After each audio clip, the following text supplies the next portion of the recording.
কার্মা এই শব্দটার অর্থ কি তুমি জানো? কার্মার মানে হচ্ছে যেমন তুমি কর্ম করবে তেমনই তুমি ফল পাবে। বাংলায় একটা কথা আছে না, যেমন কর্ম তেমন ফল, ওইরকমই একটা কিছু। তো আজকে এই ওয়ার্ডটা নিয়ে আমি কথা বলছি কেন, কারণ আজকে আমরা যে সিরিজটা এক্সপ্লেন করতে যাচ্ছি সেটা এটার সাথে অনেকটাই রিলেটেবল। আর সিরিজটার নামই হচ্ছে কার্মা, যেটা কিনা সম্প্রতি মুক্তি পেয়েছে নেটফ্লিক্সে। আজকে আমরা এমনই একটা কাহিনী জানবো আর এমন একটা লোকের সাথে আমরা পরিচিত হব যে লোকটা কিনা এমন কি করেছিল যেটা কিনা ভবিষ্যতে ফল হিসাবে আসে এবং সে অবাক হয়ে যায়। মানে এমন কি ঘটেছিল। সো হোয়াটসঅ্যাপ কিউট বাডিজ, কেমন আছো সবাই? আশা করি সকলে অনেক অনেক ভালো আছো। আমিও আল্লাহর রহমতে অনেক ভালো আছি। তো আমরা সরাসরি কাহিনীতে চলে যাই। তো গল্পটা যখন শুরু হয় সেখানে আমরা একটা ইচ্ছাকৃত বিস্ফোরণ দেখতে পাই। সেই ঘটনায় আগুন নেভানোর সময় ফায়ার ফাইটাররা একজন পুরুষকে জীবিত অবস্থায় খুঁজে পায়। তাকে দ্রুত হাসপাতালে নেওয়া হয়। তার শরীরে বড় অংশ আগুনে পুড়ে যাওয়ায় কর্তব্যরত ডাক্তার মরফিন ব্যবহার করতে নিষেধ করেন। তাতে উদ্ধার কাজের সময় শক হওয়ার সম্ভাবনা ছিল। 1 ঘন্টা বেশি চিকিৎসার পর সে ব্যক্তি বিপদ মুক্ত হয়। কিন্তু ডাক্তার যখন তার নাম শুনলো তখন সে পুরোপুরি অবাক হয়ে যায়। তো সে কেন অবাক হলো সেটা আমরা একটু পরে জানতে পারবো। তো সিন শিফট হয়ে যায় এটার প্রায় 55 দিন আগে, যেখানে আমরা আহত ব্যক্তির নাম জানতে পারি, যার নাম হচ্ছে পার্ক ইংজে। তার বয়স কত হবে? 30 হবে। কিন্তু সে জীবনে কিছুই অর্জন করতে পারেনি। না টাকা কামাতে পেরেছে, না সে মানুষের রেসপেক্ট অর্জন করতে পেরেছে, আর না নিজের মা বাবাকে খুশি করতে পেরেছে। ভার্চুয়াল ইনভেস্ট করে সে নিজের সবটা হারিয়েছে, যেটা বর্তমানে ম্যাক্সিমাম ট্রেডাররা করে থাকে। Or one kind of betting or cryptocurrency নিয়ে কাজ করেছিল সে। একদিন একটা গ্যাং লিডার তার কাছে আসে। পরে পার্ক ইয়েং তার জীবন ফিরে পায় যখন দেখে সে একটা হাসপাতালে অপারেশনের টেবিলে বাঁধা। আরও পাশে একজন ছিল যাকে দেখে বোঝা যায় যে তার অবস্থাটাও এমনই, কিন্তু তার কিডনি ইতিমধ্যে কেটে নেওয়া হয়েছে। গ্যাং লিডার সংকুচিত হয়ে তাকিয়ে এবং তাকে বলতে থাকে যে তুমি যদি ভবিষ্যতে এমন করো বা তোমার টাকা যদি তুমি ফেরত না দিতে পারো তাহলে কিন্তু তোমার অবস্থা এমনই হবে। সেই সুযোগ হিসেবে 30 দিন সময় দেয়। এই সময়ের মধ্যে যদি সে 1,60,00,000 শোধ না করতে পারে তাহলে আর কি করার, বেচারার শরীরে যে অঙ্গ প্রত্যঙ্গ, যে কিডনি, লিভার, যা যা হাবিজাবি আছে সেগুলো বিক্রি করে সে লোনটা শোধ করা হবে। সিন বদলে যায় আর পার্ক ইংকে রাস্তার পাশে ফেলে দেওয়া হয়। সে হয়তো ভয়ে বা অন্য কোনো একটা কারণে একটানা ঘুমিয়ে পড়ে। আর পরদিন সকালে সে যখন জেগে ওঠে তখন কিন্তু আর মাত্র 29 দিন বাকি ছিল। পার্ক ইং যে একটা কারখানায় কাজ করে, তার সব বন্ধুরা তার থেকেও গরিব। হঠাৎ সে শুনতে পায় তার একজন সহকর্মী তার ওয়াইফের সাথে ঝগড়া করছে। সম্ভবত তার জরুরি টাকার প্রয়োজন হয়েছে।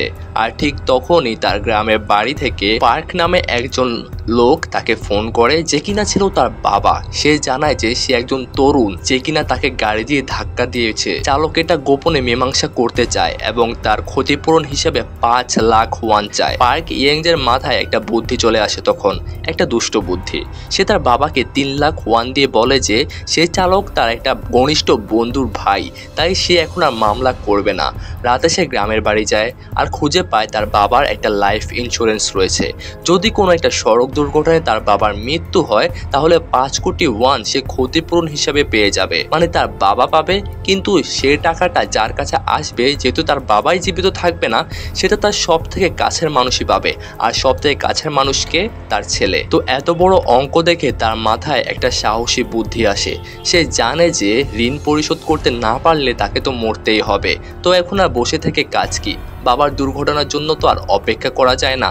তাই সে একটা প্ল্যান বানাতে থাকে। সে জাস্ট র্যান্ডমলি একটা গলিতে হাঁটতে থাকে। সেখানে কয়েকজন স্কুল ছাত্র তাকে একা দেখে ঘিরে ধরে তাকে কিছু না বলে মারধর করতে থাকে আর তার সাথে থাকা মূল্যবান জিনিসপত্রগুলো লুট করে নিয়ে চলে যায়।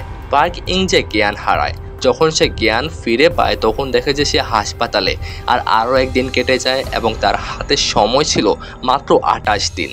হঠাৎ সে শুনতে পায় বাড়ির বাইরে তার বাবা পুলিশের সাথে ঝগড়া করছে। ঝগড়াতে জানা যায় যে সিসিটিভি ক্যামেরা দেখে আমার ছেলে অপরাধীকে খুঁজুন, সেখানে এমনটাই বলা হচ্ছে, অর্থাৎ তার ছেলেকে যারা মেরেছে পার্ক ইয়েংকে। পুলিশ অফিসার জানায় যে সব জায়গাতে তো আর সিসিটিভি ক্যামেরা থাকে না, তো আমরা এ ব্যাপারে ব্যবস্থা নিতে পারছি না। এই কথাটা শুনে পার্ক ইয়েং এর মাথায় একটা বুদ্ধি আসে।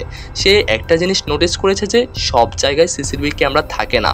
তো যেহেতু সিসিটিভি ক্যামেরা থাকে না, আমি একটা চান্স নিতেই পারি। এই জন্য সে আর্থিকভাবে সমস্যাগ্রস্ত তার একটা সহকর্মী রয়েছে, তার সাথে যোগাযোগ করে এবং আরো 6 লাখ ওয়ান দিয়ে কাউকে খুন করার জন্য সে ভাড়া করে।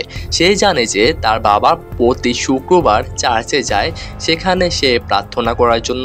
যেখানে যাওয়ার পথে এমন একটা গলি পড়ে যেখানে কোনো সিসিটিভি ক্যামেরাই নেই, তাই পরিকল্পনা করা হয় ওখানে কাজটি করতে হবে। তবে এটাকে হত্যা মনে করা একদমই চলবে না। দেখে যেন মনে হয় সবাই যেন এটাই মনে করে এটা একটা অ্যাক্সিডেন্ট ছিল, যেন ইন্স্যুরেন্স কোম্পানি 5 কোটি ওয়ান তাকে দিয়ে দেয়। কাজ হয়ে গেলে পারিশ্রমিক হিসাবে 6 লাখ ওয়ান দেওয়ার প্রতিশ্রুতি সে জানায়। ওই সহকর্মী তখন রাজি হয়ে যায়, কিন্তু পরদিন সে আবার যোগাযোগ করে বলে যে ক্ষতিপূরণ যেহেতু 5 কোটি ওয়ান, তাই 1 কোটি 50 লাখ তাকে দেওয়া হোক, আর যদি সেটা না করা হয় তাহলে চুক্তি বাতিল বলে গণ্য হবে।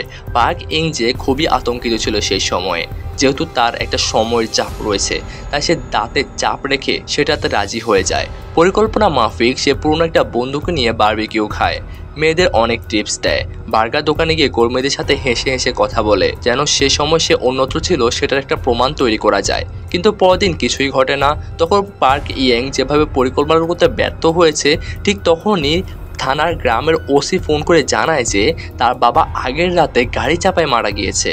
সে সেটাকে প্রথম দিকে তো ঠিকঠাক মনে করছিল এবং কান্নার অভিনয় করছিল, কিন্তু পরে জানা যায় যে সেটা আসলে দুর্ঘটনা ছিল না, সেটা আসলে একটা মার্ডার ছিল। কারণ একটা মেয়ে পুরো ঘটনাটা তার নিজের স্বচক্ষে দেখেছে। গাড়ি ধাক্কা দেওয়ার পর সেটা আর থামেনি, বরং পিছনে ফিরে এসে আবার দেখে গিয়েছে যে লোকটা মারছে কিনা, যে মার্ডার করেছে আর কি। এরপর একটা গুরুত্বপূর্ণ তথ্য বের হয় যে তার বাবার মরদেহ পেছনের পাহাড়ে কবর দেওয়া হয়েছিল, মানে পুরোটা প্ল্যান করে মার্ডার করা হয়েছিল। এখন ইংজুর পরিকল্পনা পুরোপুরিভাবে ব্যর্থ হয়ে যায়। তো পরবর্তীতে আমরা দেখতে পাই যে একটা ব্লগার পাহাড়ে লাইভ করার সময় ইয়েংজের বাবার লাশ খুঁজে পায়। এরপর আমাদের গত রাতে সিনে নিয়ে যাওয়া হয়, সেখানে একটা সপ্তাহ হয়নি এমন একটা কাপল প্রথমবার দেখা করে, মানে তাদের রিলেশনের 7 দিন হয়নি তারা দেখা করেছে। মেয়েটি সরাসরি বলল তার ইচ্ছার কথা, আর ছেলেটা তার কথাটা বুঝেও গেল সাথে সাথে।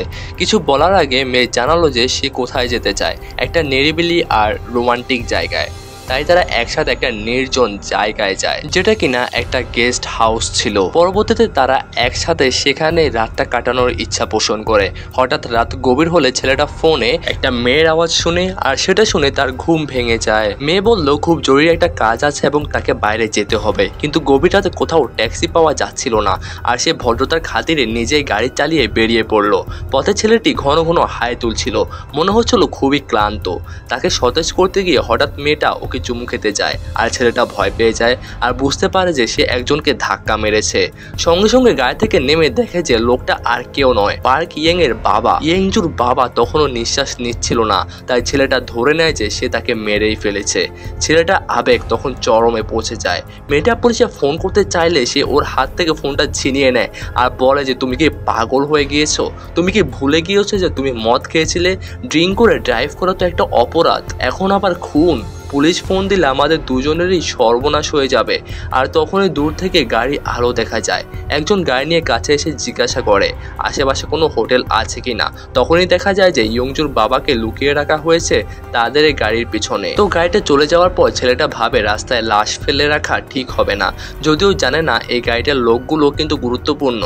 তখন সে ইয়ংজুর বাবার লাশ ট্রাঙ্কে ভরে আর ভাবে রাতের বেলা রাস্তা পার হওয়ার সময় এমন একজন মানুষকে হয়তো কেউই খুঁজবে না। কিন্তু তারা যেহেতু উচ্চস্বরে কথা বলছিল, আর যেহেতু তখন রাত ছিল আর কথাগুলো কিন্তু আরো স্পষ্ট শোনা যায় গভীর রাতে, তখন সেখানে কিন্তু একজন পথচারী ছিল এবং তাদের কথাগুলো শুনতে পাচ্ছিল। সে দৌড়ে গিয়ে পথচারীকে ফেলে দেয়। এরপর ছেলেটা তাকেও ট্রাঙ্কে ভরে ফেলে, আর মেয়েটা বুঝতে পারে না যে সে কি করছে। তখন ছেলেটা স্পষ্ট জানায় যে কোনো প্রমাণ ফেলে রাখা চলবে না, যদি সে চায় যে তাকে জেলে যেতে না দিতে তাহলে তার সাথে থাকতে হবে। মেয়ে রাজি হয়ে গাড়িতে উঠে যায়। 8 ঘন্টা গাড়ি চালিয়ে ছেলেটা পাহাড়ের চূড়ায় পৌঁছে। তখন পথচারী জ্ঞান ফিরে পায়। প্রথমে তাকে মারধর করে সে, এরপর তার কাছে একটা অ্যাকাউন্ট নাম্বার চায় সে, কিছুক্ষণ পর দেখা যায় 10 লাখ ওয়ান পাঠানো হয়েছে। পথচারী অবাক হয়ে যায়। ছেলেটা বলে যে এখানে সবাই অপরাধী, কেউ যদি বাঁচতে চায় তাহলে তাকে অবশ্যই কাজ করতে হবে, আর তুমি যদি বাঁচতে চাও তাহলে তুমি আরো টাকা পাবাই, চলো আমরা একসাথে কাজ করি আর লাশটা ফুতে পেলি। এরপর তারা দুজন মিলে লাশ নিয়ে নির্জন জঙ্গলে যায়। অনেকক্ষণ হাঁটার পর একটা জায়গায় মাটি খুঁড়ে ছোট গর্ত করে। পথচারী তখন বারবার বলছিল যে এই গর্তটা তো অনেক ছোট, কিন্তু ওই ছেলেটা শোনে না। তখন ইয়ঞ্জুর বাবাকে পাহাড়ের ধারে পুঁতে ফেলে। ফেরার সময় পথচারী বলে যে আরো 10 লাখ ইয়ান দাও, না হলে কিন্তু সবকিছু ঠিকঠাক হচ্ছে না, আমারও ভালো লাগছে না। মেয়ে ছেলেটাকে সতর্ক করে। ছেলে ভাবনা চিন্তা করে অবশেষে তাকে আরো 20 লাখ ওয়ান দিয়ে পাঠায়। শহরে ফিরতে ফিরতে তখন সকাল হয়ে যাচ্ছিল। ছেলেটার কাছে বাকি থাকে মাত্র 3 লাখের মতো। গাড়ি সরানোর টাকাও নেই। তাই সে ওই মেয়েটাকে আবারও ফোন দেয় কিছু টাকার জন্য, যেহেতু তার কাছে কোনো টাকাই নেই। মেয়েটি মুখে হ্যাঁ বলে দেয় এবং তার কাছে 1 সপ্তাহ সময় চায়। 1 সপ্তাহ ভালোই কেটে যায়। পরবর্তী একদিন পথচারী ছেলেটা অফিসে আসে। আসলে এই মেয়েটি দেখতে তার চেয়ে সুন্দর হবে বলে তার বান্ধবী তাকে হিংসা করত। সে 3 জন ছেলেকে ভাড়া করে আর মেয়েটিকে নিয়ে গ্যাং রেপ করে। তখন সে ছিল ডাক্তার লিউ জুনের, যে পার্ক ইয়ঞ্জুকে বাঁচাইছিল। একদিকে ওই পথচারী হান ডাক্তারকে খুঁজে পায়, যার উদ্দেশ্য ছিল 30 মিলিয়ন ওয়ান চাঁদা দাবি করা। যদিও সে জানতো যে এটা একটা গভীর ফাঁদ, তবু সে চেয়েছিল কেউ যেন গাড়ি চাপা দেওয়ার ঘটনাটা ফাঁস না করে। হান ডাক্তার প্রতিশ্রুতি দিয়েছিল যে 1 সপ্তাহের মধ্যে টাকা জোগাড় করবে, কিন্তু ঘটনার মোড় ঘুরে যায়। হান ডাক্তার যখন গাড়ি আনতে গিয়েছিল তখন কর্মচারী একটা প্রশ্ন করেছিল, শুধু ইঞ্জিন কভারে গুরুতর ডেন্ট ছিল, কিন্তু সামনের বাম্পার ছিল একদম অক্ষত। আর যেটা ছিল এমন একটা ঘটনা, যখন কাউকে অনেক উপর থেকে ফেলে দেওয়া হবে তখন কিন্তু এমনটা ঘটবে। কেউ যদি কাউকে ধাক্কা দেয় তাহলে কিন্তু বাম্পার অবশ্যই ভেঙে যেত। এই কথাটাই হান ডাক্তারকে জাগিয়ে দিল। সে সাথে সাথে বাসায় ফিরে তার যে গাড়ির ড্যাশ ক্যামেরা রয়েছে সেটা চেক করতে থাকে। সেখানে রেকর্ড চেক করতে সে শুরু করলো। একাধিকবার প্রতিটি ফ্রেম ভালোভাবে অ্যানালাইসিস করার পর সে বুঝতে পারে যে পার্ক ইয়ঞ্জুর বাবা ছিল সেই ব্যক্তি যাকে কেউ সেতু থেকে ফেলে দিয়েছিল।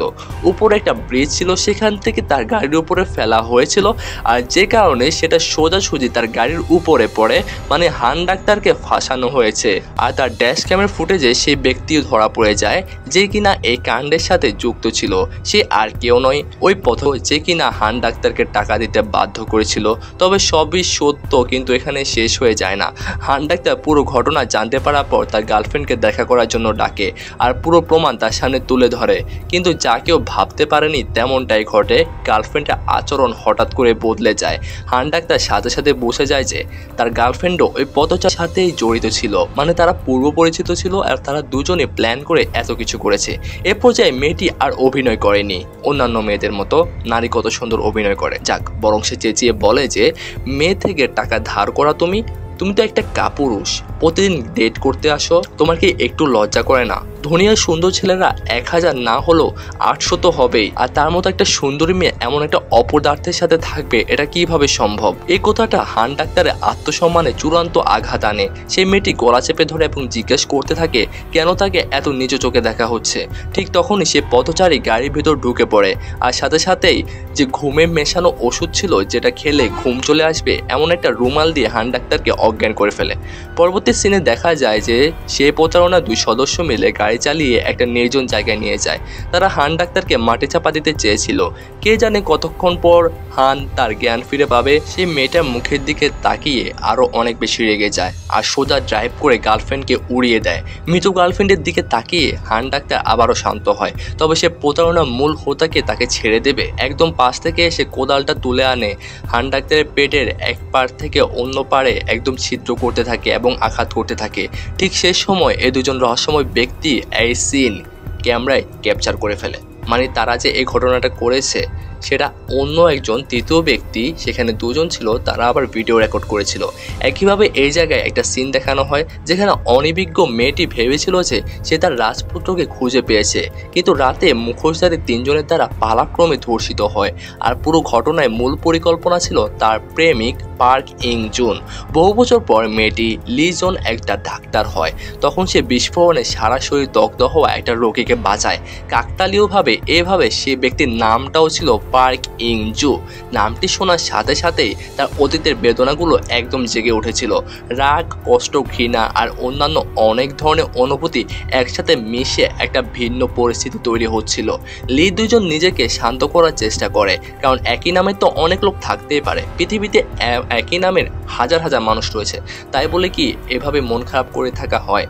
এখানে সংক্ষেপে বলা যাক, লি নামের একটা ডাক্তার রয়েছে যে কিনা তাকে পছন্দ করে, কিন্তু লোকটি প্রায় বাইরে কাজ থাকতো। পার ইংজু সে ব্যক্তি যে কিনা তার উপর অত্যাচার করেছিল। তা জানার পর থেকে পরদিন খুব সকালে লি ইজুন একটা বেসরকারি গোয়েন্দা সংস্থায় গেল। সেখানে 5 মিলিয়ন কোরিয়ান ওয়ানের পুরো অর্থ পরিশোধ করে সে 3 জনকে খুঁজে বের করার লোকটিকে অনুরোধ করলো, যার উপর সে অত্যাচার করেছিল, আর তারা এখন কোথায় থাকে আর কেমন আছে সেটা জানার জন্য। তো আজকের পার্টটা আমরা এখানে শেষ করছি। পরবর্তী পার্ট আমরা খুব শীঘ্রই আপলোড করব। আর তোমরা উইক হিরো ক্লাস 1 এর ভিডিও চাচ্ছিলে, সেটার পরবর্তী পার্টও কিন্তু আমরা খুব শীঘ্রই এক্সপ্লেন করছি। তো সে পর্যন্ত সবাই কিন্তু একটু অপেক্ষা করো, চ্যানেলের সাথেই থাকো, আর কমেন্টে জানিয়ে দাও যে এই সিরিজটা তোমাদের ঠিক কেমন লাগছে। তো আজকের জন্য এই পর্যন্তই। সবাই ভালো থাকো, সুস্থ থাকো, আল্লাহ হাফেজ।